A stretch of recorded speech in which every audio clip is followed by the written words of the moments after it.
Kakinada rural మాజీ MLA TDP రాష్ట్ర కార్యదర్శి పిల్లి అనంతలక్ష్మి సత్యనారాయణ మూర్తి కుమారుడు యువ నాయకుడు పిల్లి కళ్యాణ్ కృష్ణ జన్మదినోత్సవాన్ని పురస్కరించుకుని టీడీపీ శ్రేణులు కళ్యాణ్ యూత్ అభిమానులు కాకినాడ రూరల్ మండలంలో పలుచోట్ల కేక్ కటింగ్ నిర్వహించి వృద్ధాశ్రమంలో వృద్ధులకు భోజనాలు పండ్లు దుస్తులు పంపిణీ చేశారు. ఇందులో భాగంగా రమణయ్యపేట దండుపుంత ప్రాంతంలో తెలుగుదేశం పార్టీ నాయకులు కన్వీనర్ మేడిశెట్టి యేసు ఆధ్వర్యంలో కేక్ కటింగ్ నిర్వహించి కళ్యాణ్ చేతుల మీదుగా సుమారు 100 మందికి మహిళలకు చీరలు పంపిణీ పండ్లు పంపిణీ చేశారు.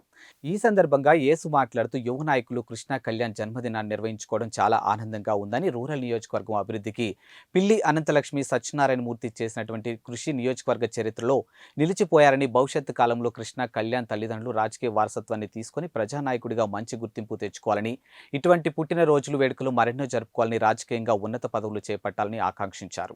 ఈ కార్యక్రమంలో టీడీపీ నాయకులు కాళ్ల శ్రీనివాస్, చల్మాజీ గుప్తా, రాయుడు, అనిల్, సతీష్ తదితరులు పాల్గొన్నారు. ముందుగా కాకినాడ రూరల్ ప్రజలందరికీ, అలాగే మా దండపంత ప్రజలకి సంక్రాంతి శుభాకాంక్షలు.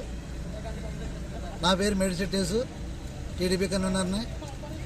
ఈవేళ కృష్ణ కళ్యాణ్ గారు కాకినాడ మాజీ శాసనసభ్యులు పిల్లి అనంతలక్ష్మి సత్యనారాయణమూర్తి గారు బుద్ధుల తనయుడు కృష్ణ కళ్యాణ్ గారికి జన్మదిన శుభాకాంక్షలు. అలాగే ఆయన పుట్టినరోజు సందర్భంగా పలు కార్యక్రమాలు చేయడం జరిగింది. ఆర్టీసీ కాలనీలో పూజలు నిర్వహించడం జరిగింది. అలాగే గైగర్పాడు దుర్గతల్లి గుడిలో పూజలు నిర్వహించడం జరిగింది. అలాగే తదుపరి కార్యక్రమం దండపంతైన మా స్వరగ్రామంలో ఈవేళ వృద్ధులకి నా ఆధ్వర్యంలో చీరల పంపిణీ సుమారుగా 100 చీరలు పంపిణీ జరగడం జరిగింది.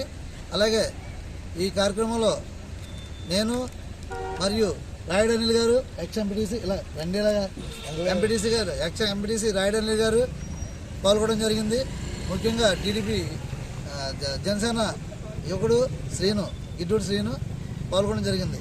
ఈ కార్యక్రమం ఎల్లవేళ జరగాలని మా కృష్ణ కళ్యాణ్ గారికి, అలాగే మా సత్యంతర గుడి మా సత్యంతర దైవాలు ఉండాలని, దీవెనలు ఉండాలని, అలాగే కలియుగ దైవం వంటి వెంకటేశ్వర స్వామి ఆశీస్సులు ఉండాలని, మా కృష్ణ కళ్యాణ్ గారు ఉన్నత శిఖరాలకు ఎదగాలని ఆశిస్తూ ఆయన బాటలను మేము ఆయన వెనకాల ఉంటామని ఇలాంటి కార్యక్రమాలు చేస్తామని, రేపు వచ్చేది మా గవర్నమెంట్, టీడీపీ గవర్నమెంటే, రేపు మా గవర్నమెంట్ వచ్చిన తర్వాత మరి ఉన్నంత కార్యక్రమాలు కూడా చేస్తామని కోరుతారు.